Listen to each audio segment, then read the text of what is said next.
Yes, thank you. Uh, Good afternoon, ladies and gentlemen. On behalf of ADMH, uh, Adoption of Digital Marketing in Healthcare, a leading community in healthcare and wellness sector, I, Chandan Anand, Vice President of InnoServe Group and ADMH, welcome all of you. ADMH presents Healthcare Summit 2020 on the topic Mission Possible, Post-Pandemic Healthcare Innovations and Digital Health. We thank all our partners, Medtel, who supported in this today. We have digital partner InnoServe Digital and AI partner Orai. We feel very privileged and glad to host such an event. I would like to drive your kind attention towards a new initiatives taken under ADMH. ADMH is emerging as a leading community in healthcare and wellness sector with an outreach of over 50,000 stakeholders. As health and holistic well-being take center stage in our lives, healthcare marketing also has grown its importance in the sector rapidly and evolves and explores new opportunities in the world where the power of digital technologies plays an integral role for driving growth and business success. ADMH is creating knowledge sharing platform and networking platform by organizing webinars and virtual events by inviting who's who from the industry, creating opportunities of collaborations between the corporate, government, and healthcare stakeholders. ADMH community ecosystem comprises of stakeholders from healthcare industry, including doctors, healthcare practitioners, and marketeers, pharmaceutical companies, hospital administrators, government regulatory bodies, health tech companies, solution providers, and startups. We also encourage you to share your innovation, initiatives, articles, news stories, or interesting case studies to us.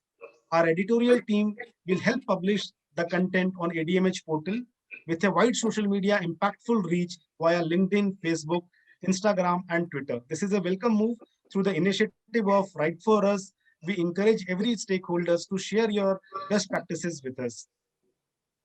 With all these special initiatives, ADMH is emerging as one of the pioneer community in India, helping doctors, hospitals, and healthcare professionals with the power of digital and social media for business growth and patient reach. This was a brief about ADMH. The deliberation today will help us deep dive and a good talk on with experts' comments on various important topics related to Mission Possible, post-pandemic healthcare innovations and digital health. Today's deliberation will delve into the details of how technology and recent developments have emerged to ease out operations and cope up with ongoing second wave of pandemic. We are glad to have your participation as listeners, as attendees, as speakers, and partners.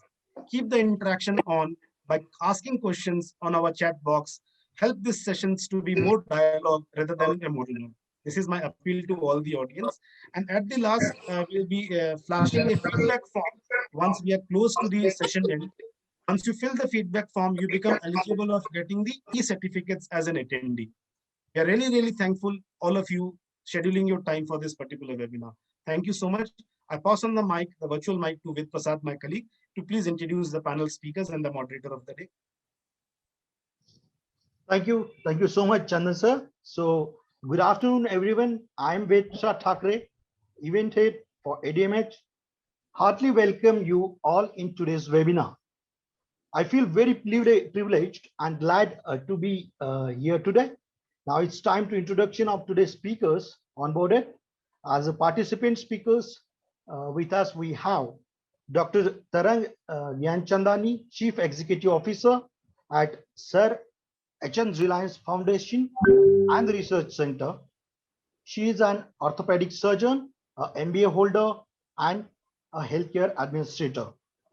Next, we have Gautam Khanna sir, CEO of PD Hinduja Hospital and MRC, Mumbai, head of Hinduja College of Nursing and managing community member of a degree college in Mumbai, is an experienced professional with his career spanning more than 30 plus years in managing diverse business and creating sustainable shareholder value in domestic and internationally challenging environment at Hinduja Hospital and 3M. Next, we have Dr. Deepak Patkar sir, is a head department of imaging at Nanavati Super Specialty Hospital, Mumbai. He is nearly 32 years of experience in the field of radiology, diagnostic, academics, and administration. He is experienced in clinical team expansion and has been the past chairman, Indian College of Radiology and Imaging. Next, we have Dr. Venkatraman Sudigali.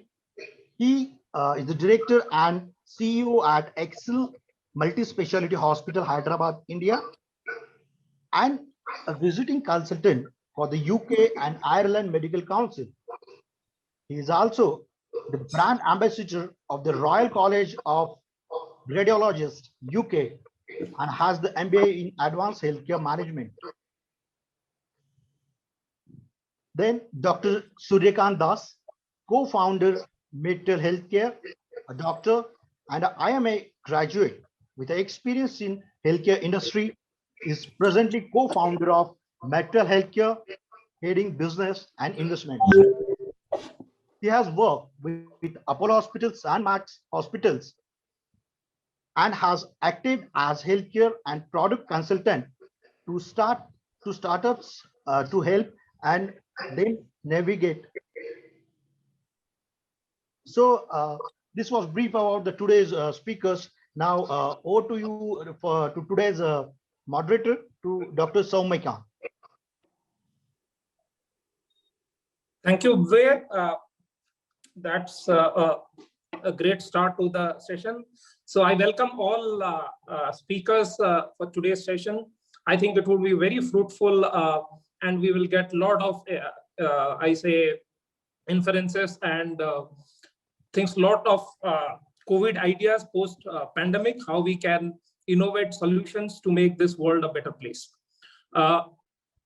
So without wasting much time, I would like to start the discussion. So my first question would be to Mr. Gautam.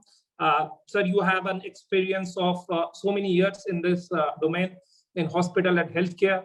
What we would like to know from you is that how remote patient monitoring or connected care or any sort of healthcare innovations can help in accelerating the health and hygiene conditions of population post-pandemic.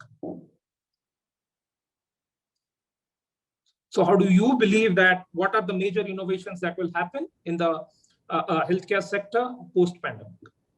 So Dr. Das, just to answer your question, and I'll try and divide it into two parts. So one is what's going to happen post-pandemic. I think we've already seen the growth of digital healthcare in some sense, that the easiest example to see is in the video consult and the teleconsult, which has started across the country. To give you a perspective, we've done more than maybe 45,000 video consults across 260 cities in the country. So what that means is that suddenly our patients across the country are able to reach our clinicians and vice versa. So, this is an innovation and I don't think it is going to stop soon. Even if it stops for first consultation, I think it will continue as a referral and second consultation, and many consultants have found it viable. The related thing to this has been the growth in the access of digital health records. So now if a consultant is doing a video consult, is also able to get records electronically and they can do it from home. So this is also influenced in a lot of digitization in the hospital. The other thing is what COVID did is about the, at the time of COVID, when people are isolated and of course not hospitalized, some they need care at home. And even if it's also a lot of solace to them saying that a doctor is connected to me, a nurse is connected to me, and somebody from the hospital is managing my vitals. So for example, we had, a package where for 14 days, a doctor will manage the patient 4 times, video call, and then nurse manages every 8 hours, looks at the vitals, and there's a counselor there's a dietitian. So all these things keep the patient engaged and patient feels connected. And if there is any deterioration, the patient can be transferred immediately to the hospital and so this kind of innovation I think will remain. The remote ICU monitoring was there and it has started now also, and it will continue. For example, some of our ICU clinicians have been monitoring the government setups remotely. So, that will also work. So I think this kind of remote monitoring in terms of whether teleconsult, whether video consult or ICU monitoring will continue. The other thing you have seen is the use of simple devices like tablets, iPads for discussion with the patient's relatives and in the ICU or elsewhere.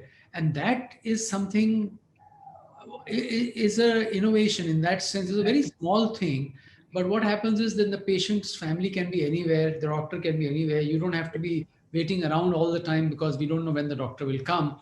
So you are able to do. This is a smaller innovation, but it really helps. The thing about other aspect of digital, I want to say is that in this pandemic has also resulted in the need for analytics and research.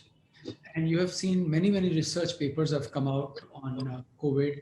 There is large scale analytics being done across the country. There is more recognition by the hospitals, by the community that, we need to do some data collection, we need to do some research. So I think that is a change which is going to continue. Now, having said this, and I can keep going on and on about digital, but I'll let the other panelists speak in a while. But I wanted to just bring one aspect to you, Dr. Das, is about what you said about what is future going to be. I think one of the things which has come out clearly is that all our hospitals have played a very vital role in health of the community around us, in terms of that we have all done educational videos, we have done posters, we have done campaigns, just to tell them to be healthy and be safe. Now, this has also been done by our clinicians for other doctors in the country. So I think this education linkage, this social media kind of campaign, this will continue. The other thing is there is a lot of recognition in this time about preventive healthcare. People are now more concerned that I want to be safe about my health. So now people are using wearables, but now suddenly we have more data coming in. So I think this will link to the preventive healthcare, will link to the analytics and digital change. And of course, one thing which I think we as hospitals can do, I think we need to be more involved with the government and with the community to ensure, in COVID, for example, across the country, if people would spit, they would be fined. Okay. So, and general level of cleanliness in the country has gone up. So I hope doctors, the hospitals participate in this venture with the government and community and keep more and more cleanliness and hygiene across the country. So let me stop at that, Dr. Das, and then come back to other questions. Thank you, sir. So to summarize, advanced telehealth, health records, remote monitoring will stay for long after this pandemic. And as technology and analytics go together hand in hand, it will enhance to community care and society hygiene in total. So thanks for your views. So I would like to introduce a bit of METTEL. So METTEL Healthcare was started in 2017 by doctors and healthcare entrepreneurs to serve remote telemedicine. In 2019, it pivoted to connected care, and COVID happened, and we served over thousands of patients in remote patient monitoring all throughout COVID and various chronic health diseases. And recently, we had our pre-series of funding so that we get into digital therapeutics and high-end analytics to get into remote patient monitoring and connected care. So that's what METTEL does. So now my question would be to Dr. Deepak. Sir, we see a lot of technology coming to the field of radiology. And the buzzword or the most abused word is AI and ML everywhere, thrown like anything. But what we have seen is that AI has made actually concrete steps in radiology. So the basic phone which we use has a face recognition, and similar technologies has been used to scan a lot of these MRI, CT scans, and others to predict the diagnosis or the prognosis of the patients. So you being an expert in this field, how you see AI in radiology specifically, and AI usage post-pandemic, as you say. Yeah, up to you, sir. Thank you, Dr. Das. Basically, we as radiologists are considered as at the forefront of technology. If you see, we are the ones who use computers all the time, use PACS, use a lot of remote diagnostics. Luckily, with pandemic, this really came to forefront. So technology's ability to change the world is no longer a foreign concept. All of us are using it quite dramatically in last decade. Its reality is, it is unfolding in front of our very eyes, and last year was a real exception. During the pandemic, especially from the scenario where people have started working from home, Indians have proven to be very, very tech savvy, and also they've adapted to the best of the digitization very, very quickly, whether it is banking, whether it is daily utility things, whether it is ordering things online, everything is at their fingertips. So why not digitization and AI in radiology? In 2016, one of the computer scientists said that radiologists will get outdated by 2020, because everything that comes in picture will be detected by computer, whether it is tumor, whether it is infection, whether it is dementia, whether it is stroke. That fortunately for us has not happened. So we are lucky in that sense. But we have adapted to machine learning and AI very, very quickly. And the best example is AI for screening of X-ray chest and HRCT of chest during COVID. All of us were virtually jobless for first 3 months because no MRI was happening, no sonography was happening. Fortunately, HRCT proved to be kind of game changer for all of us. The main advantage of HRCT was it happened in a matter of few seconds. RT-PCR, which is the gold standard for COVID detection, used to take 24 hours at that time. Now, of course, the time has reduced. So what do you do to the patient who is suspected to have COVID in the time you get RT-PCR report? And that's where AI came in very, very rapidly. So we know that vaccine development, which took 10 years previously, happened in 1 year. So that is the magic of AI. We use AI in data mining, whether it is BI-RADS, PI-RADS, LI-RADS, all these things took about 5 to 6 years to come into practice. If you talk about CORADS, even somebody on the road knows what is CORADS. So that is the power of AI again. It happened very, very quickly. And the researchers took only 3 months to come out with CORAD score. And that again was a real game changer in cases of suspected to have COVID-19 infection. The other thing that happened was rapid platform was developed for stroke. So a lot of these patients, in addition to lung infections, had stroke and heart attack as a presenting symptom in COVID. Previously, we had to do a huge lot of investigations like CT angiography, DSA, etc. Using rapid AI platform, using simple CT scan or simple MRI, we could detect and also evaluate the suspected outcome of patients with COVID.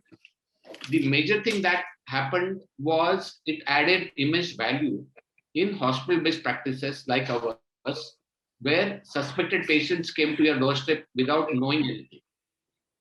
So AI led to nimble-footedness in focusing towards symptomatic patients, isolation of probable suspects using X-ray chest or CT scan, whatever is available, providing timely treatment to those who were detected very quickly, and triaging out suspected ones from normal ones so that normal ones could go home.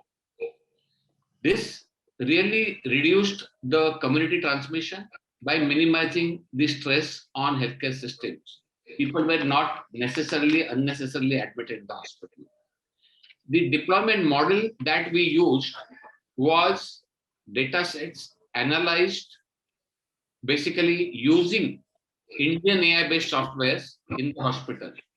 So there were at least 6 or 7 startups which came up and told us about how AI would be used. So we tied up with one of the Pune-based company who gave us the software to detect COVID in chest X-ray and also on HRCT. So when the volumes increased from few CT scans, 10, 15 to 100, 150 scans per day, AI quickly conducted automated detection, classification, and highlighting of the abnormal areas. In situation where cytokine storm was suspected or fibrosis was suspected, that could be detected very quickly using AI and HRCT, thus helping us to provide apt treatment to the patients. Also, a little bit about increased safety that the software provided. The immediate solution and isolation of patients was possible. There could be appropriate gap that could be provided between unsuspected and suspected patients, reduction in diagnostic times, standardizing radiology workflow was also very important, and that was possible. And it created structured and quantified reports that could provide us about the eventual outcome. So intensivists were kind of told beforehand that this is a very serious patient versus this is moderately severe disease versus this is a mild disease, can be treated in wards or even at home. The dual purpose of this automated pre-screening triage tool using AI was when radiologist is unavailable, it could tell the non-radiologist what needs to be done. And when radiologist was available, you could put radiologist in loop for creating semi-automated report which could be finalized very quickly. The platform used pre-screening and diagnosing the underlying chest pathologies very quickly and rapidly generating the report. Besides this, AI is playing very important role beyond COVID in a lot of situations. So there are 4 or 5 sub areas where AI is working in radiology today. So one is diagnosis, where it picks up the lesions and tells radiologists that this is what I think is abnormal. What do you think? Second is segmentation, where boundaries of tumors, especially brain tumors, are defined. So it becomes easy for neurosurgeon to decide the approach that he's going to take. Other very important thing that has happened using PACS and AI is workflow improvement. So very busy centers use PACS and AI to triage patients, urgent patient versus semi-urgent patient versus an elective patient. For example, somebody having headache or backache versus stroke or something that is required, but intensive is to decide what is going on. So clustering using AI is very much possible. Other thing where AI is very strongly used is using to synthesize the complex information. For example, your heart motion is very complex. And if you mix it up with breathing motion, it becomes impossible for your own eye to decide what is going wrong. So synthesizing the information coming out of complex motions is where AI is used. Other thing that is where AI is used is image reconstruction. So the train network that comes across with artifacts and without artifacts can be separated out. One very big area where AI is used today is data mining. So you have huge amount of information in radiology. You have thousands of images, and it becomes virtually impossible for radiologist's eye to pick up what is important, what is not important. So AI can help doing that. So over next 5 or 6 years, AI will completely change the way radiology is practiced. It will increase the efficiency of radiologists. It will also allow radiologists to do the cream work. The bottom half, where intelligence is not required, can be taken care of by AI. And in that sense, and all of you know, across the world, there's severe shortage of radiology services. Radiologists are scarce. So if at least the bottom 33%, 50% of job of radiologists can be done by AI, that will seriously benefit the society in improving the workflow. Thank you. Thank you, sir. So AI will enhance the post-pandemic health scenario. And as per all the conception, doctors are here to stay. Doctors will stay forever. All the technologies will be a tool in the hands of the doctor rather than eliminating the practice of doctors. AI and machine learning or deep learning, these will be tools, and it will. I think it will increase the work of doctors, because a lot more things will come to the academics. Having said that, I, in my MBBS days, was discussing with my friends, why cannot we have a system where all pathology slides have a component which can detected by the computers, and why we need to see everything. So AI has been a pioneer in pathology in a lot of diseases, and it is being used in critical care to analyze a lot of waveforms, so that thousands and lakhs of waveforms give messages, which actually is very, very important in a critical setup. In fact, psychiatry people are also using AI in a lot of their practice. So having said that, we will move to Dr. Venkat. Dr. Venkat, you are avid speaker on digital health and entrepreneurship on various platforms. You speak a lot on digital health innovations. So my question would be, post-pandemic, how you see, what are the major digital health changes that will happen? And specifically, we want to know what are the major misconceptions about digital health that exist today. Thank you, Dr. It's a pleasure to be here. Thank you, the group, for inviting me, and also the rest of the panel members. And I very much agree with Dr. Deepak Patkar. He has nicely and eloquently mentioned how the digital innovations are coming together, especially in the field of radiology, and helping the doctors as well as the patients. And one very important point that he made, which I completely agree, was people were saying that the doctors are going to be eliminated because of the new machines and robots coming in to report the radiology scans, which hasn't happened and which will not happen, in my view, because we still need real intelligence. Artificial intelligence can only augment. So I would more likely call it as an augmented intelligence rather than artificial intelligence. So with this background, the answer to your question regarding the misconceptions which many people have with digital health.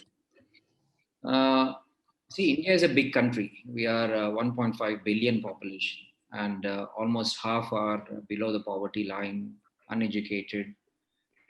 They don't know what is digital technology. All they care is whether I'm getting my medicines, whether I'm getting an appointment with my doctor, etc. Things have changed since the last 5 years with the uptake of fintech, where more and more digital payments are made. But getting money is one thing, taking care of their health is a different issue. So in a country like India, there are many hurdles, misconceptions. To begin with, people may say, do we really need all these digital innovations? Can't we just carry on the way we are? And more importantly, probably, this is all going to cost millions and millions of rupees. Who is going to pay? Is it the billing which happens at the end of the day for each patient that we add on these costs? Is healthcare going to be more and more expensive? Because in India, healthcare is already very expensive. The cost is rising every day. Insurance companies are also facing huge bills. So if these innovations add on to their costs, it won't be acceptable.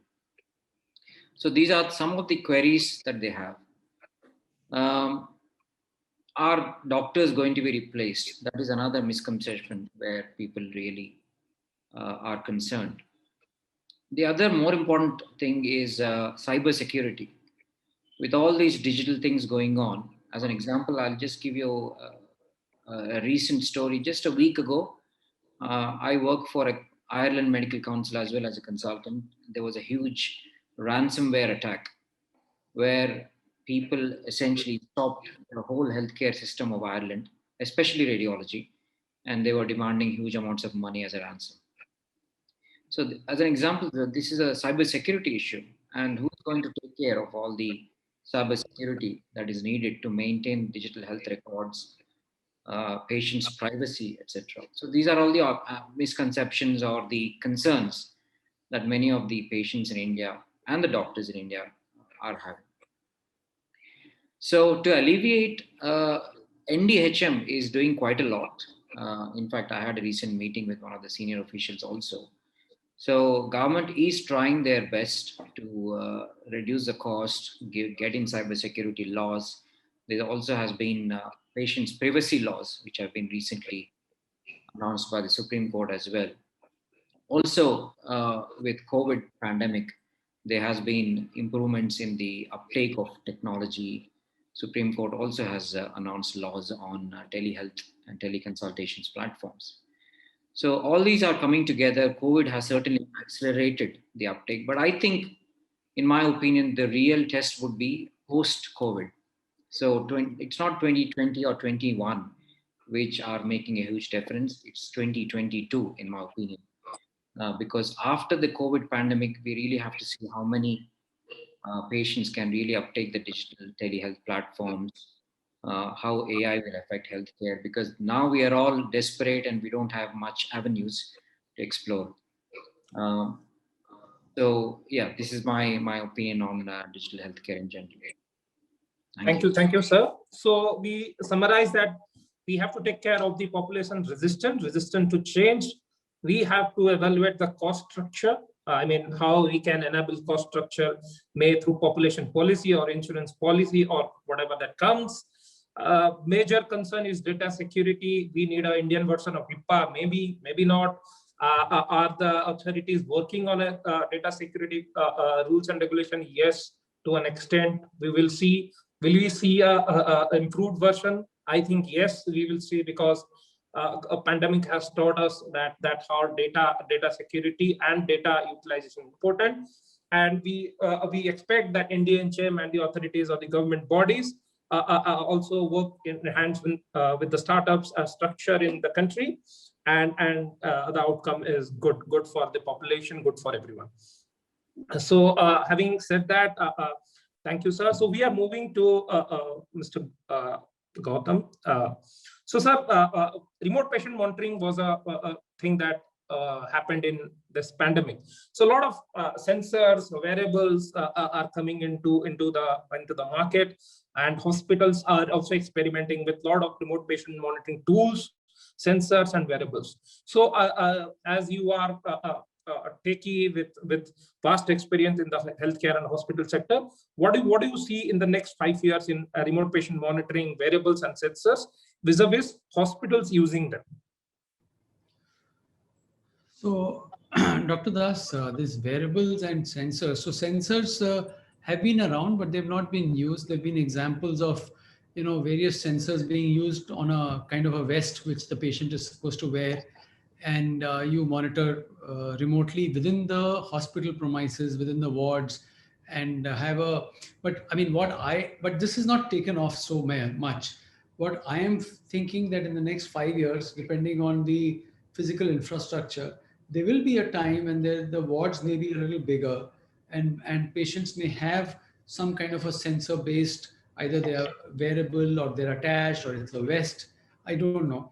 And there is a central, like a command control center with a nursing station, which has various monitors, which monitors each patient's vitals. So that, I think, will emerge. And I also think there are some startups who are working on linking this directly as a message to the doctor concerned. So even within the hospital, the doctor may be physically within the hospital, but may not be in the same ward or maybe not be in the same ICU. So if there is a way to link that to the doctor's phone or whatever device he's carrying, I think that's going to happen. Now, whether it happens in 5 years, 3 years, or 7 years, I don't know. So that's one thing which is going to happen. Second thing is, I think the way these technologies evolving, the sensors and the whole thing is becoming smaller and smaller and smaller. So it was quite possible that you may not have multiple sensors, but we only have very few sensors, across the body, like small ECG electrode or something. I don't know what is possible there. The other thing I was going to say about this remote monitoring, I think remote monitoring gives the ability to the hospital and to the clinicians to reach the patients in a much larger area and help. And I think, other speakers have mentioned earlier that our health infrastructure, there is a shortage of doctors, there is a shortage of health infrastructure. I think the more we do remote monitoring, the better it is for the country. Of course, we cannot do everything by remote, but wherever we can, we should try and use that, because you see, the other aspect from a hospital point of view, and my friends who are doctors will agree, that patients heal better in a home environment.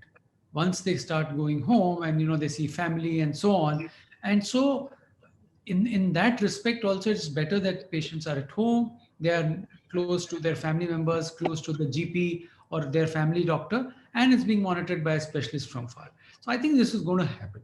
Now the question is about investment. Now, whether one, investment in technology, second, investment and the availability of the doctor. Now, we have to understand this, that a clinician physically has only 24 hours. So it's not that I can increase to many patients and he can earn more. He cannot. He has to sleep, he has to eat, he has to do other activities. So the time gap is a constraint. The time available to a clinician is a constraint for us to increase the number of remote monitoring. So for that, the answer we have said earlier, that we need to continue to develop more specialists, more consultants, more nurses. That cannot stop. Technology will not replace it. Technology will only help augment the resources we already have. So that's my short view on that. Yeah, thank you. So summarizing that, remote patient monitoring with sensors, home monitoring will evolve in the next 5-7 years. The problem that need to be addressed is the interoperability of the data. Second, third, what you said is that we are evolving into a miniaturization of healthcare sensors or devices. And as you said, yes, patients can have benefits from hospital-borne infections, or as we doctor said, nosocomial infections, as of a post-surgery or a post-disease where the healing can be done at home. Just an add-on question to you, sir. So insurance companies are now paying more bills because of more patient stay and all. So where insurance companies are also planning to give the sensors at a preventive stage, so that the high billing also doesn't happen for the patients at the end, one. And second, the patients also don't end in hospitals at terminal diseases, where also there is more morbidity and death. So do you see insurance company getting into remote patient monitoring sensors? Whenever a person takes a policy, they give us something to monitor the diabetes, hypertension, so that remote patient monitoring will actually de-accelerate the morbidities? Okay, so maybe a little comment first on you're talking about the claims. I have to say this, that last year, when the hospitals were suffering huge losses, now also hospitals have losses.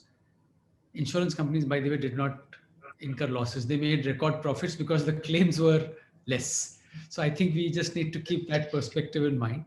It is only the hospitals which have been losing and the doctors which have been losing. So now this action of whether the insurance companies will get into it, I don't know. But insurance companies as a model always will try to focus on more of preventive health and give more incentives. So it may not be about monitoring, but it may be about offering incentives to people who are, monitoring themselves at home, or people who are, at a pre-hospitalization stage as much as possible, if you are able to take care of the because of some technology and remote monitoring. They need to probably include the home treatment packages before and after as a part of the claims.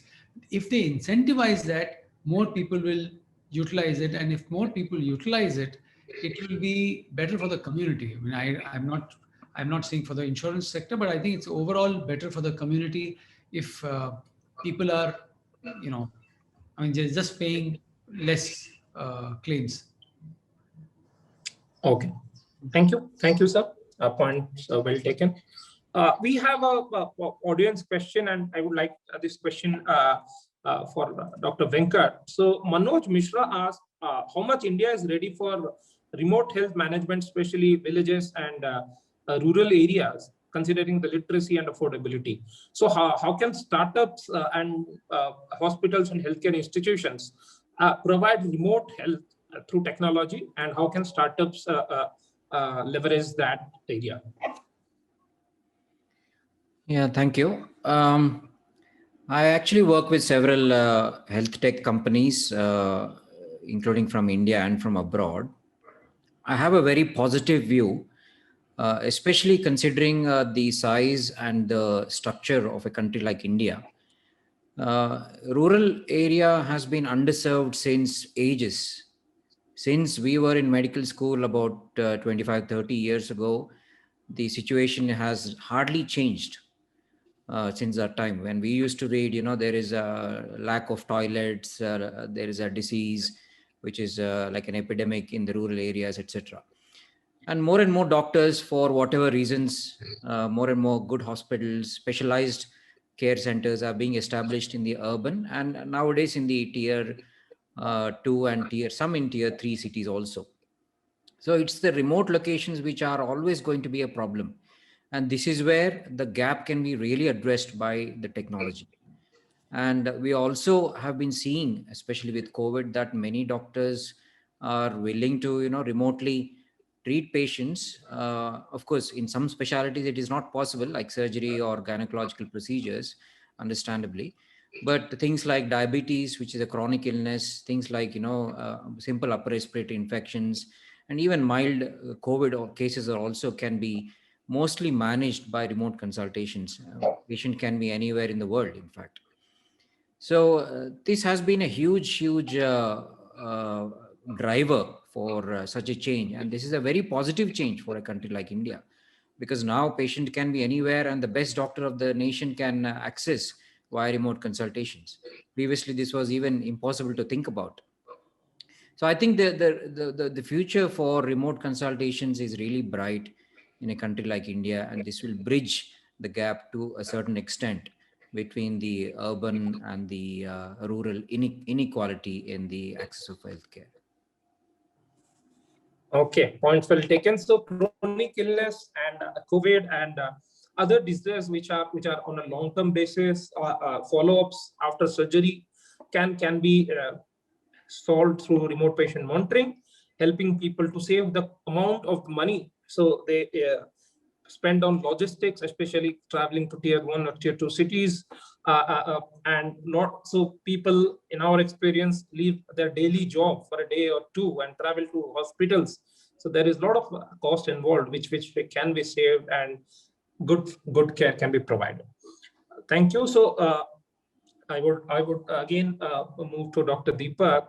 So, sir, we see that affordability and accessibility is a problem.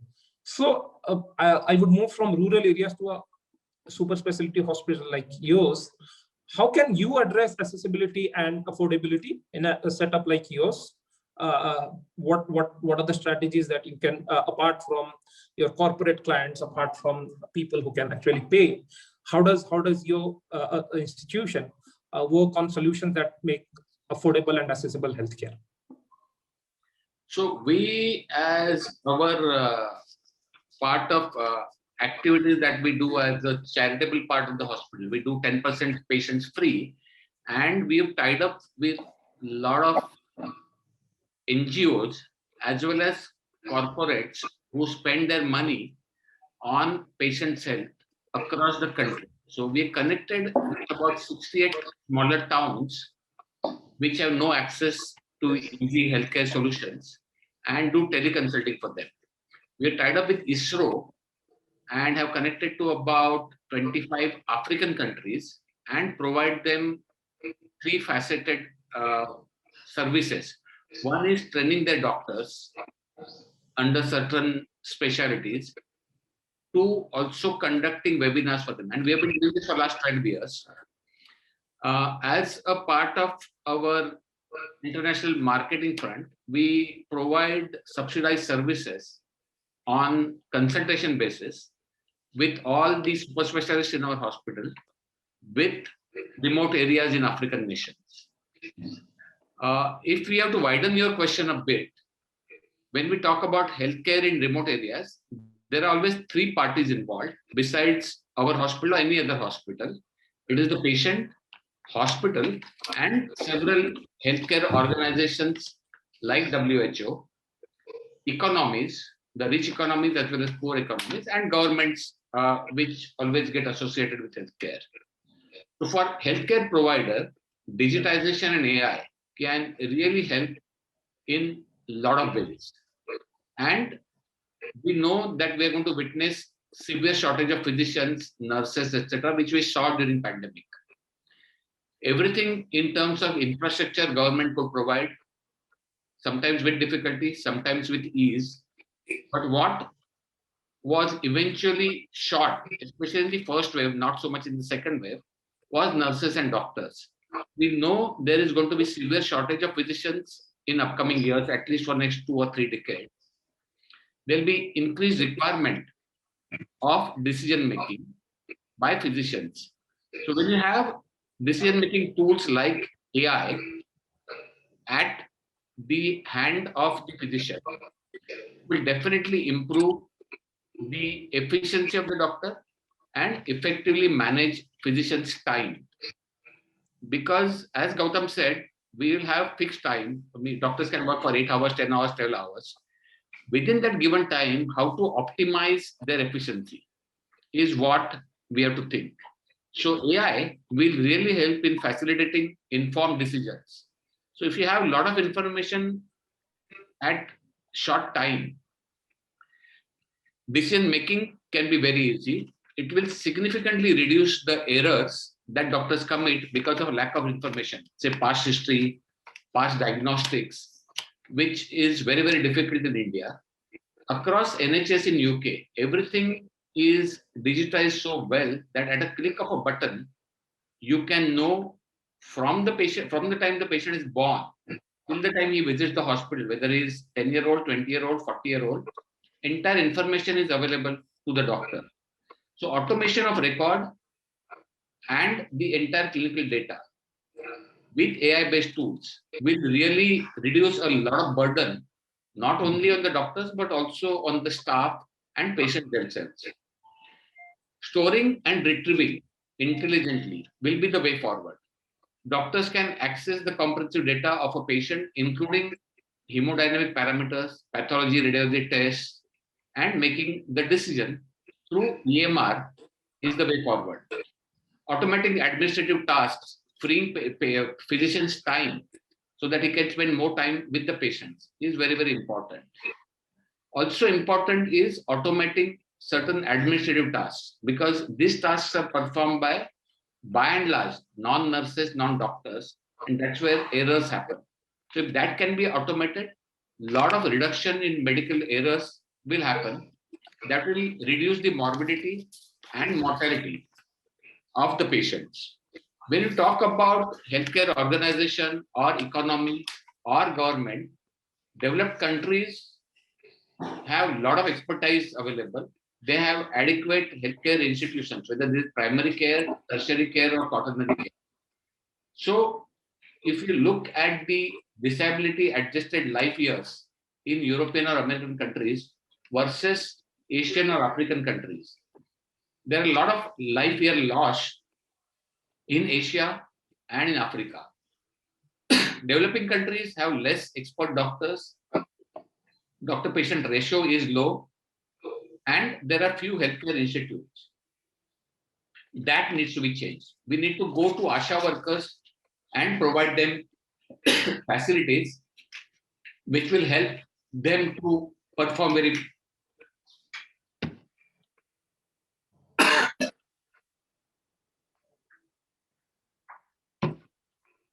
sorry about this. Real-time accessibility to data is very important. Automation of process is equally important. The money spent will be significantly less. So governments can improvise their budget and put it to the right place. As far as patients are concerned, they will benefit the maximum because the level of inequality between haves and have-nots will significantly change. There will be improved access to the patients in villages and remote areas with telemedicine and teleradiology. So in that sense, screening of chronic conditions like diabetes, hypertension, which we think is so much easy and it is not easy at the remote areas, can be completely AI-based and software-based. That will improve again the productivity of our country as a whole. Other thing that will be very, very useful even in towns and cities like metropolis like Mumbai will be home remote control monitoring. So there will be faster discharges, efficiently use hospital resources, reduction in the cost. Now with completely remote AI-based softwares, which are like watches and spectacles, can really change the way we look at longevity of the patient and improving the quality of life for the patient. It will, of course, reduce morbidity and mortality in chronic conditions, and also in situations like cancer. So if cancer detection can happen easy, that will be useful. Other areas where AI would be useful is automating insurance claims, faster delivery of the reports, repeating the test is quite draining on the patient as well as on the resources. There will be a lot of softwares, app-based softwares, which will be available for physicians like UpToDate, where the decision making becomes very easy and quick. And doctors are also updated to what is latest in the given situation. The other area where AI will be useful is bot technology. So a lot of hospitals like ours are using bots to automatically answer patient's query without human interface being there. Same thing can be used for discharges, same thing can be used for revisit of the doctors, follow-ups, etc. If that can be automated, a lot of human resources can be saved. So what will really happen in future in next 5 to 10 years? All the data, I think, will be stored on your phone. Now you have banks on your phone, your own bank on the phone. You have all your photos starting from the time you're born, in the time you got married and you have children, on your phone. You have air tickets on your phone. The developed countries have their passports and visas on the phone. So why not healthcare? We forget that that is probably the most important facet of our life. And people forget that. They will have their movie tickets on the phone, but they will not have their BP on the phone. They will not have how much they walk, what exercise they've done. So these things are very, very easy. We are currently not using it. But I'm sure over the next 5 years, you don't have to carry a ton plastic bag with your films, CT or MRI films inside. Everything will be on your phone and you can share that with your doctor, like you share jokes on WhatsApp with your own community. So cloud-based digitized health of personal info, whether you have hypertension, diabetes or anything else, is the way forward. And something like government-controlled Aadhaar card-like situation would be probably the best for doctors as well as patients. Thank you. Thank you, sir. So to provide the synopsis, what you said that your hospital, Nanavati, is doing a lot of work in the rural sector. I mean, you provide a 10% free for them. You have 68 model towns, and 25 African countries you support. And you told about how mobile-based and health worker-based care can be appreciated and leveraged more and more to get into a better place. So we have Dr. Tarang. Good afternoon, ma'am. Thanks for joining. Privilege from our side. So we are Team Medtel. We are a startup into remote patient monitoring and connected care. You have a vast experience in both clinical and management spectrum as of the healthcare, and you are leading Reliance Foundation Hospital as the CEO. So there is a question which comes to mind. How can digital health or technology help us in better patient care and reduce delays, hospital discharges in a premier hospital as you lead one? So how can the technology and digital health help us in these problems? Thank you so much for having me here. And first of all, my apologies for joining a little later, because in fact, it is quite interesting. I was having a discussion at a very senior level on this particular area itself. In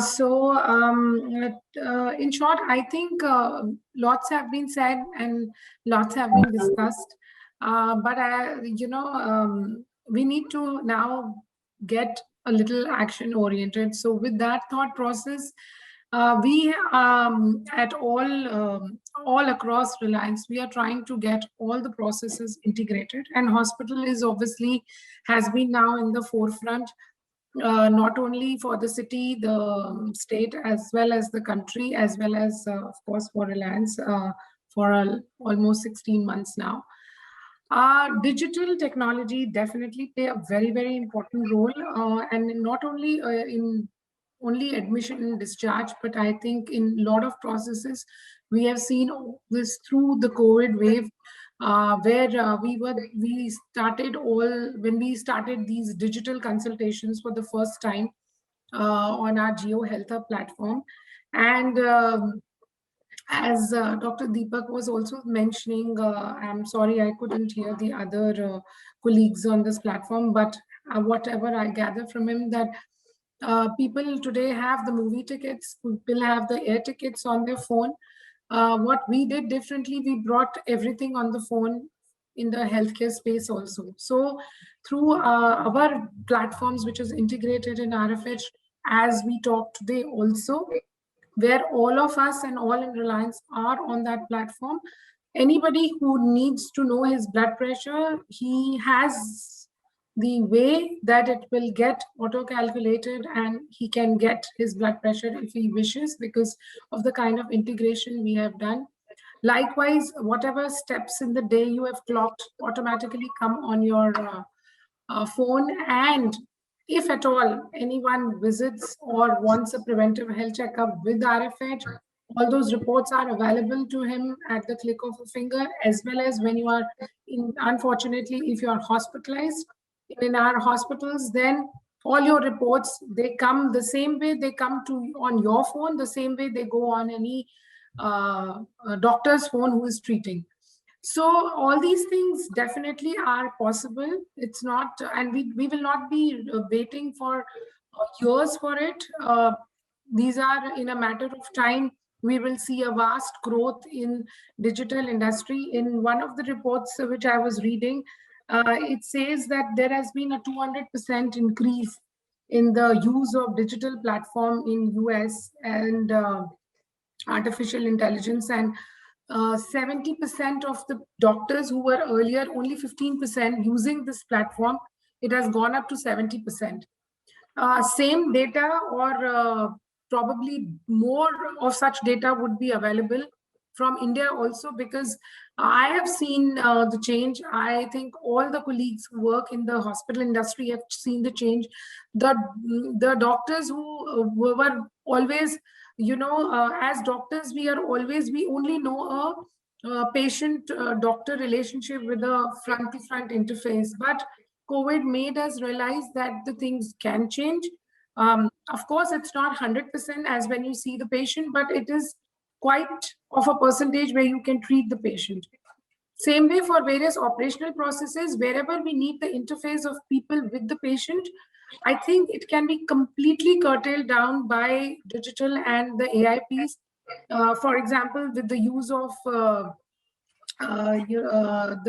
prescriptions, which are voice prescriptions, uh, combined with your telehealth applications, the doctor today doesn't need to go and visit the patient to mark a discharge. We have been doing it for the last 16 months, that most of the patients now do not need a morning round or an afternoon round of a doctor to tell him to discharge the patient.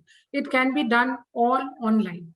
And like, if that is the most critical piece of the discharge, which I feel, but I think if the doctor also has the reports of the patients on his phone, he has the patient in front of him, he knows what kind of a care system he's sending the patient to, and he also can write the prescription through his voice as he's talking to the patient. That together can make any operational process very small, and it will save a lot of time for the doctors. In that much time, what we have enhanced their reach to more and more places across this country, of course within Reliance and across the country. And some of our doctors are also involved on a global platform for the consultation. So that only comes, as rightly said, doctors have a limited time. Everybody has limited time. So if we use their time efficiently, I think the processes will also go faster, and they can be involved also in more. So it's the people, process, and technology. All three have to be integrated together to produce the magic of telehealth and AI. Yet there are some areas where you need the human touch, but I think that also, once we have that much time saved, we can always come out with those areas. So this is from my side. Right. Thank you, ma'am. So pretty much 70% of doctors have embraced RPA technologies in US. In fact, 86% of the hospitals have embraced this technology in this COVID scenario. We at MedTel, we work with 25 plus organizations into the same sector, where we help hospital monitor patients from their home, from remote areas. We worked with a Mumbai-based hospital chain to monitor COVID patients, and they could manage 80% of the patients at home, and only 20% of the patient needed hospital care. Yes, voice-based prescriptions, companies like Simbo and various other startups have embraced it. Automated advices, entire nudge technology, the nudges, healthcare nudges is another big spectrum where a lot of startups have worked. And reports on mobile, doctor on go. Suppose a doctor is traveling, as we said, a doctor has a limited amount of time. Doctor on the go can actually see a lot of reports and have a sort of triage, and digitally it can be leveraged in the care of the future post-pandemic era that we are seeing. So thank you. Next we will move to Dr. Venkat. So, sir, we see that health education and patient care go side by side, and medical education has improved a lot from the last 10 to 15 years. So do you believe health education and patient care can be integrated with the help of technology, so that the practical teaching or the clinical teaching can be leveraged to a 10x, 20x platform? So, Dr. Das, it's a very good question, because it is almost opening up a box of Pandora. Because see, we may think about latest innovations, robotics, artificial intelligence, but unless we invest in people, which is the most crucial part, we cannot have a long-term sustained solution with regards to digital healthcare. And then how do we do that? Because our country, as I previously mentioned, it's very unique because of the population density in urban areas, inequality in access of care to the rural locations, etc. So in my view, grass level thinking should happen when we are thinking about digital healthcare. NDHM is coming up. It is going to be a big thing in the next decade. We need lots of people to be digitally educated. And that should start right at a basic level. Nursing colleges, medical colleges should include courses or chapters, whatever it is, to train them, in computers, a little bit of coding, digital platform usage. And I've just seen a question by one of the learned attendees that they're asking, are the doctors reluctant to adopt digital healthcare platforms? Yes, they are. There is a little bit of resistance, especially pre-COVID, because everybody was very busy and doctor's life is extremely busy. But with COVID, many of us do not have options. We all have to do something which is socially distant and contactless. And this is the only solution we had at this moment. And this has probably triggered a lot more acceptance and embracement of the technology for doctors as well as for patients. Although I see myself patients coming to the doctor saying that can we have a face-to-face consultations, because they want a little bit of a more personal touch. So what I would like to say is the digital healthcare acceptance, training, this should all start at a very grassroots level. Government should take initiatives to propagate this matter at a very basic level. Everybody should know a little bit of coding, a little bit of computers, doctors, nurses, etc. And when you start at a very basic level, many takers and many acceptance will be possible to the digital healthcare of the future. That's my view. Thank you. Okay, thank you, sir. So, to summarize, we need grassroots level thinking from the very bud, where healthcare students, may it be medical or nursing, they should have the optionals at the educational institutes on various courses related to coding, digital health, maybe optional subject like AI, maybe the basics, so that the sensitization happens. And therefore the resistance also decreases, because as these people come into the fore, they're already tech savvy and tech adaptability will increase. Yeah, just to add a couple of more points, the UK NHS actually has artificial intelligence as one of the syllabus for budding radiologists, junior radiologists. Right. So this is happening as we speak. And when I have a few when I do a few consultancies with other startups from abroad, they all are at a very, very basic level, graduates just coming up with latest innovations and technology. And it just shows that, if you start at a very basic level, education and training is a very key aspect, and which can really take you forward. I wish we had these courses in our college. So it took a hard hitting learning these courses post medical, and this was a long journey. But yes, if people could have been sensitized earlier, the adaptability and things are changing, as you said. When we were medical students 25-30 years ago, there's nothing at all. But now things are changing, and I always keep saying whenever I go to conferences that no matter how much of technology you have, unless you involve the frontline clinicians, the doctors, they should come together with the tech community. Only then, the patient care will be actually affected in a positive way. Yes, thankfully the generations who are graduating now, they are fearless. There was always a fear created that doctors are not tech savvy, doctors are not learning. It has its own learning curve, and thankfully people are a lot of edtech innovation and edtech startups, especially in the health tech space. People are learning. People are, in fact, my friends who are graduating in various other colleges and all, they are trying their hands on Python, SQL, and Tableau and all. They are creating models, and it's a good sign for a sector in our healthcare spectrum. We know healthcare workers and doctors that did a tremendous job in this pandemic, and we owe a huge I would say a debt to all these frontline workers. We thank all these people from our platform, and we believe that they will do so continuously. But there is also a huge duty of the society and the authorities to reward them with possible outcomes and also take care of the safety of them and their family. Having said that, I would move to Dr. Tarang.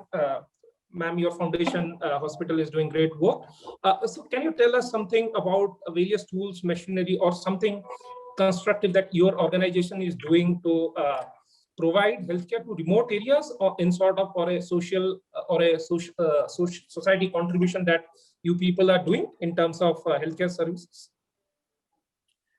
So as you all know, I think from the foundation, the Reliance Foundation is involved in a lot of efforts all across the country for the rural areas, whether it is in terms of healthcare or whether it is in terms of education.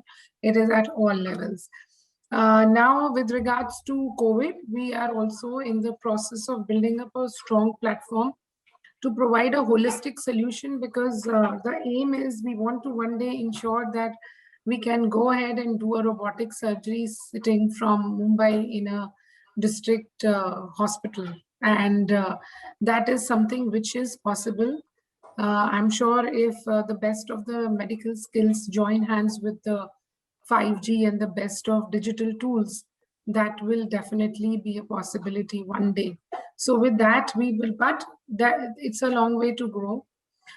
We have to grow a full infrastructure for that in terms of medical as well as the on the IT end, and that will take time. But in the immediate process, I think we are trying to prepare a holistic solution to ensure that in case if the third wave strikes India, then we at least have a well-defined path to walk on to provide the solution, whether it is at the primary care level or it is at the level of organizing digital consults for the people through the various network of whether it is Jio or whether it is Airtel or whether it is any provider. And we need to also work, we are also working on concepts of providing even the ICU care. So as we talk, we are also supporting the care of patients in various districts at the ICU level as well as in the at the ward level. And but we see, I mean, at least I would say that at RFH, we like to think beyond COVID.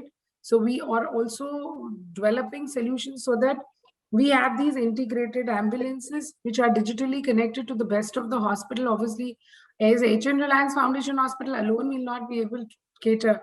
It has to be connected to the next door hospitals so that the people can be guided and brought to the various facilities in time, and we are able to provide the best healthcare solutions to them at that point of time. On this side, I think we also need to all think together, while we are thinking that we need to have the AI and digital also involved in ensuring that India gets vaccinated faster, because it has been seen also across the world, the countries which have aggressively gone and done the vaccination program, they have taken a huge immense help from the AI and the digitization, because right from managing the cold chains to vaccination to tracking the dose of the second dates for the second dose, it has all come on a digital and in a beautiful AI platform. And that's why the vaccinations have been able, the drives have been more successful and robust in the countries that we see all around the world. So I think at the end of the day, the bottom line for us, for our rural India, is to provide them an affordable, accessible, available healthcare, which is based on the criteria that it needs to, again, 3 E's: efficient, equitable, as well as effective, to provide every patient who needs help a safe and quality care. So it's not only about providing healthcare. We can always, through the foundation, one can donate, any foundation or any NGO can donate medicines.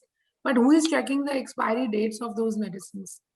At the end of the day, we should not create another devil to take care of a smaller problem, a bigger problem to take care of a smaller problem. So I think the quality and safety has to be definitely ensured. And these, as was rightly said, can today be done digitally. It is not some rocket science. It can be done. And we are in our process of doing it. I'm sure once we reach to a level of creating an impact, you will hear more from the foundation. Thanks a lot. Thanks, ma'am. So efficiency, equitability, and effectiveness. Three E's to keep in mind. I mean, when I or my team started health tech passion, so there was a lot of problems in connectivity. However, devices or tech you have in the remote areas, if you don't have the connectivity, everything fails. I mean, we have been following days when ISRO was providing them through some sort of arrangement. But now in the last 3-4 years, thanks to a lot of companies in the communication and connectivity, it's actually working. The devices with low bandwidth now can grasp a lot of connectivity facilities in remotest of the areas. And this actually is like a, I would say, lifeline for all connected care, remote patient monitoring solutions, which is actually working. So we will take a audience question. We have Viva asking that we are at early stage. A lot of companies are doing well. So, do you see government authorities investing rightly as a on the community, or as health experts like a panel are doing a right job to get the government hearing? So I will move to Dr. Deepak. Are the government authorities hearing this? Are the health experts doing the right job to take the message to the higher authorities? I'm sure they are doing it. I mean, although the process has got really hastened up in the time of COVID, I feel all of us, whether it is hospital, government, or patients, we need to push this to the next level. And the opportunities of cost saving, opportunities of efficiency are really huge.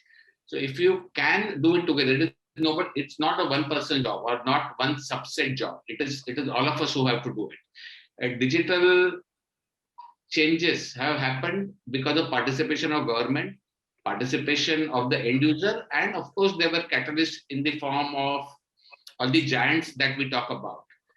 Similarly, if it has to happen in healthcare, there is required a giant, but government and patients will have to play a very, very important role.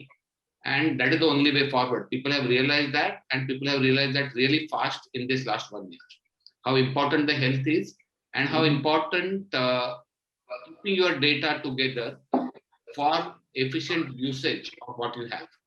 So I'm sure it will happen in a much faster way.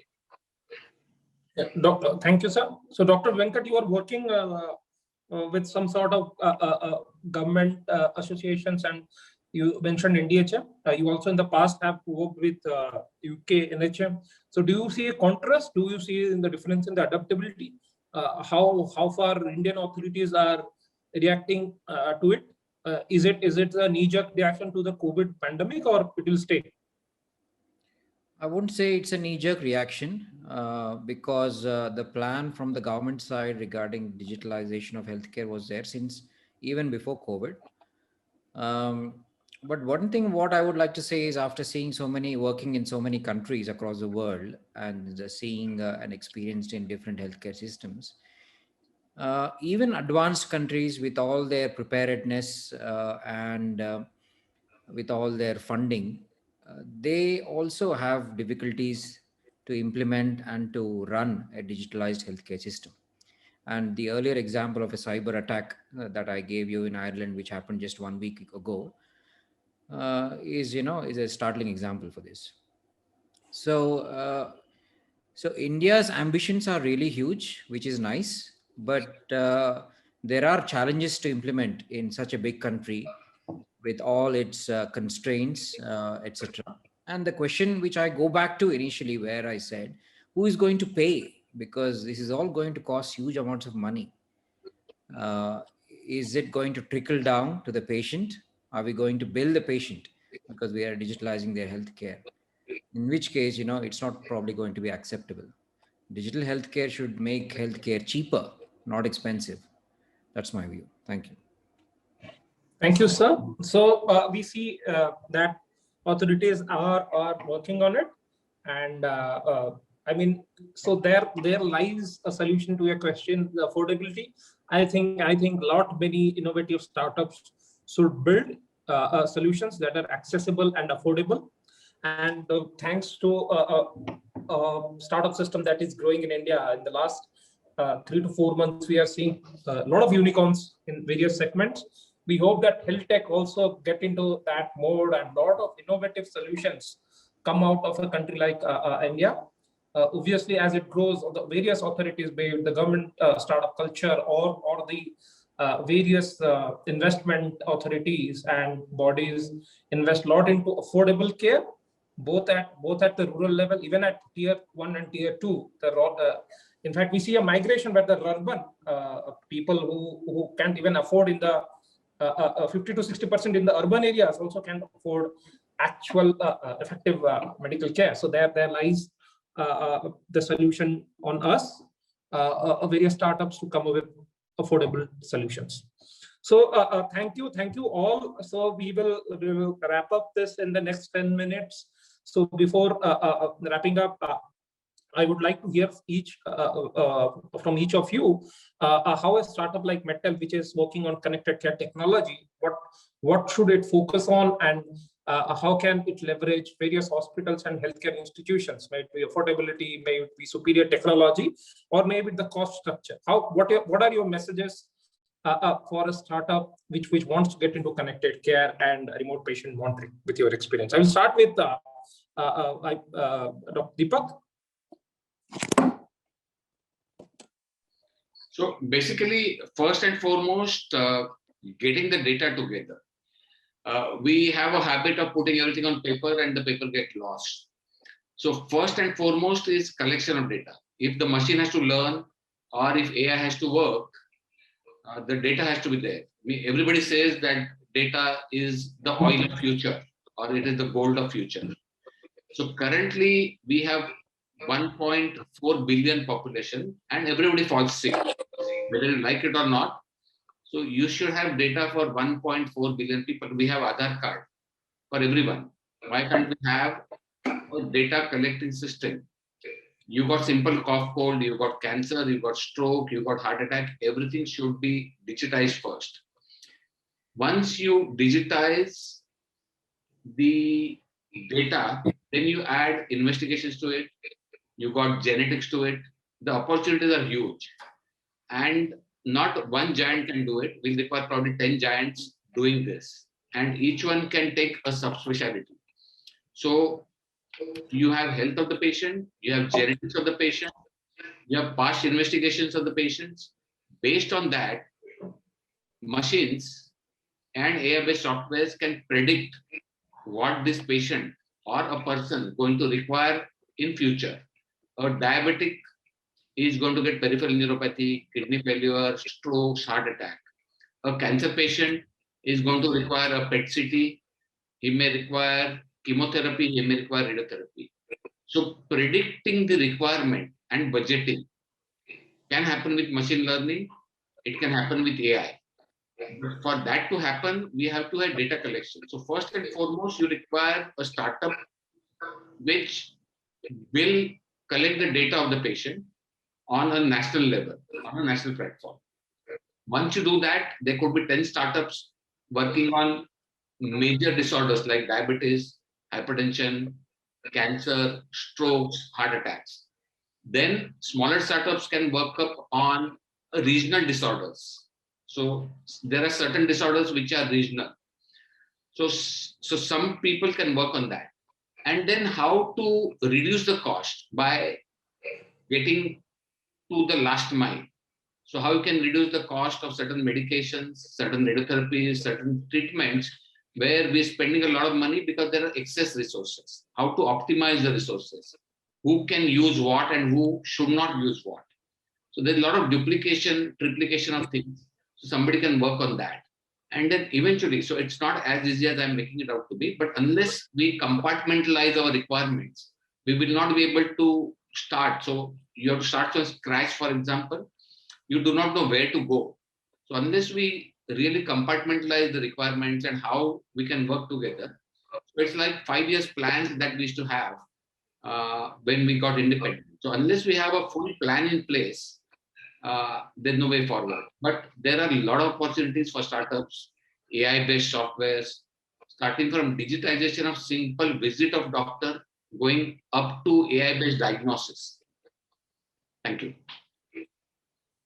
Thank you, sir. So a data management strategy, interoperability, collaboration and co-create, and compatibility and focus. So these are the points I could summarize. Dr. Tarang, your views on how bigger hospitals like you I guide startups like us and what they can do so that the symbiosis between bigger hospitals and startups can happen.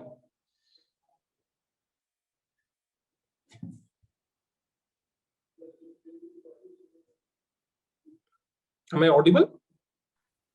Sorry, I was on mute. Oh.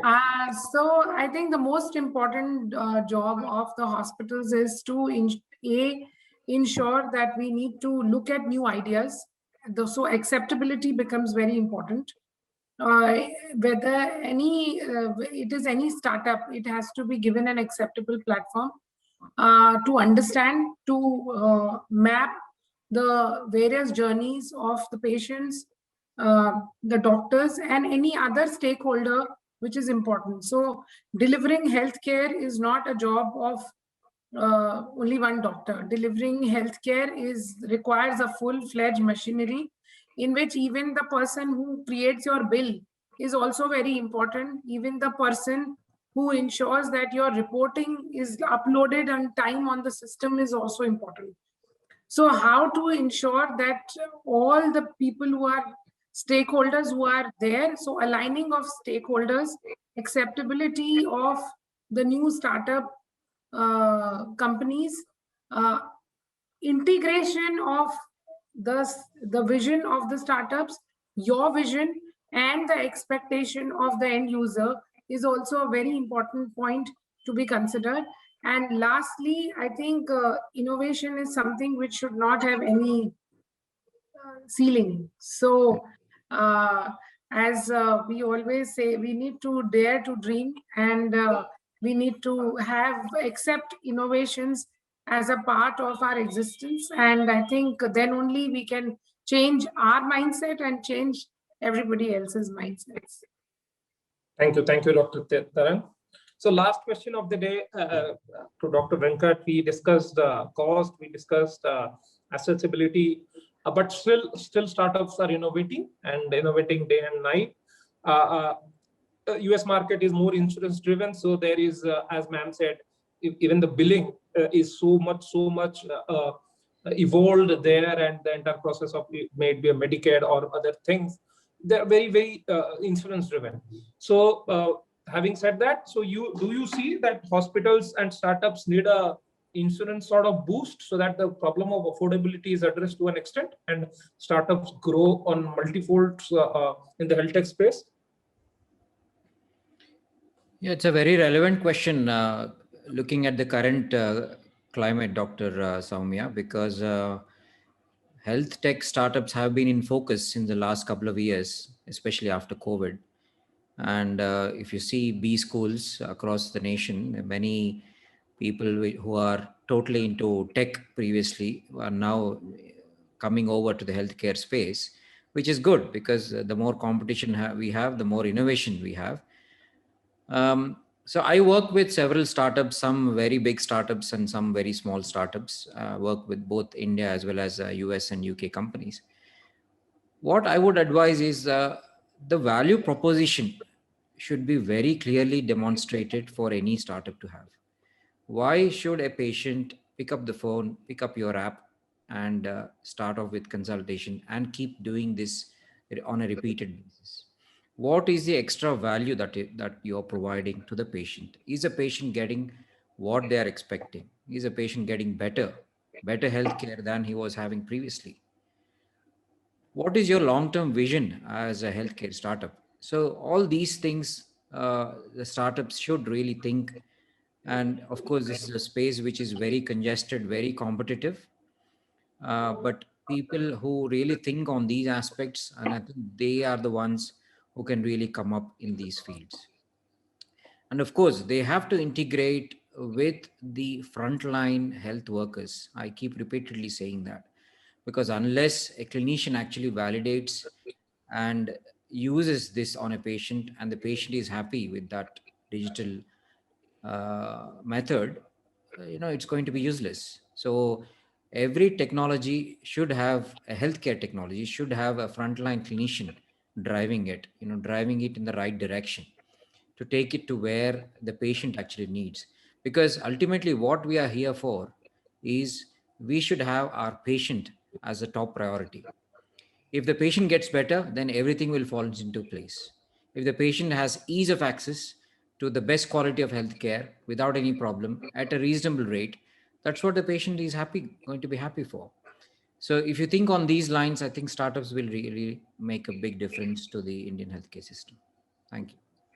Thank you, sir. So in this era of valuation and unicorns, we hope that health tech companies grow and see value proposition as the core competency, see repeatability by both the healthcare provider and the patient as a core competency, and focus on creating value than valuation. So that was my last thought. So thank you, panel, for this great insight. We will plan to have more discussions on various topics on a very detailed manner. So thanks of vote from Mental Healthcare. So over to Ved with thanks for the session. Your concluding votes for the session. Thanks a lot. Yeah, thank you. Thank you so much, Dr. Soumyakant. Yes. So yeah, Thank you, Dr. Das. Yeah. I'll be excusing some lag of line because of, yes. So Dr. Das, the moderation was wonderful. In fact, I put my eyes and ears to this session since the start to the end. I hope I'm audible. My voice is not cracking. Yeah, you are audible. Yes, you're pretty audible. Loud. You are absolutely loud and clear. Yeah. Great. Thank you, Dr. Das. In fact, it was an absolute delight to hear this engaging and wonderful deliberation by you and all the distinguished speakers today at this panel. You are representing one of the finest hospital chains and finest groups of this country. You are in the top leadership role, having huge responsibilities over your shoulders. And that is what has been coming from your speech as well. So along with your support staff, your HODs, doctors, nurses, and entire hospital staff, you and your team has been delivering an excellent services during these difficult times. Your commitment during this unprecedented times is for the welfare of the people and society. Thus, a big salute to you and your team, and to all the frontline warriors who have been doing this excellent job and saving our lives, and securing and saving their lives as well. And to the audience, we hope that you have enjoyed and learned a valuable insight from our eminent speakers, experts, and the healthcare professional today. We truly appreciate your time with us. Thank you so much, Dr. Venkat. Thank you so much, Dr. Tarangji, Dr. Deepak joining us over here, and Dr. Soumyakant Das. I'm also thankful to Dr. Gautam Khanna, who just left because of some urgency, representing Hinduja Hospital. So it was an absolute honor and privilege to have you people over here. Thank you so much for scheduling your precious time, and you thought that this topic should be discussed and audience should be, enlightened about what your best practices and expertise says in this particular topic. So to the audience, there is a feedback link which we have shared in the chat box. Now this feedback link is very important you to fill to become eligible for getting the e-certificate as an attendee of this event. That is an automated, e-certificate which is generated as mail to you. We don't, entertain any the personal request because it's all system generated. Kindly fill this feedback form, get us understand how this topic was, and also help us understand what topic you want in days to come and which kind of speakers you want to have on this forum, so that we can help you in some way of this networking and collaboration opportunity. So keep following social media handles of ADMH. We are there on Facebook, LinkedIn, Twitter. And in case if anybody has missed to attend this exciting session, please go to the YouTube channel of ADMH, and you can still catch the recordings of this event. We'll be sharing, and it was also live on the Facebook, and we have circulated the same link on other handles as well. So you can use this recorded version. So at last, I will request everybody to be safe, stay in positive environment. And as Dr. Tarank and other speakers also said, don't forget to take vaccines. It's very important for all of us. So namaste, everybody. Thank you so much. Thank you so much. Thanks. Thank you so much.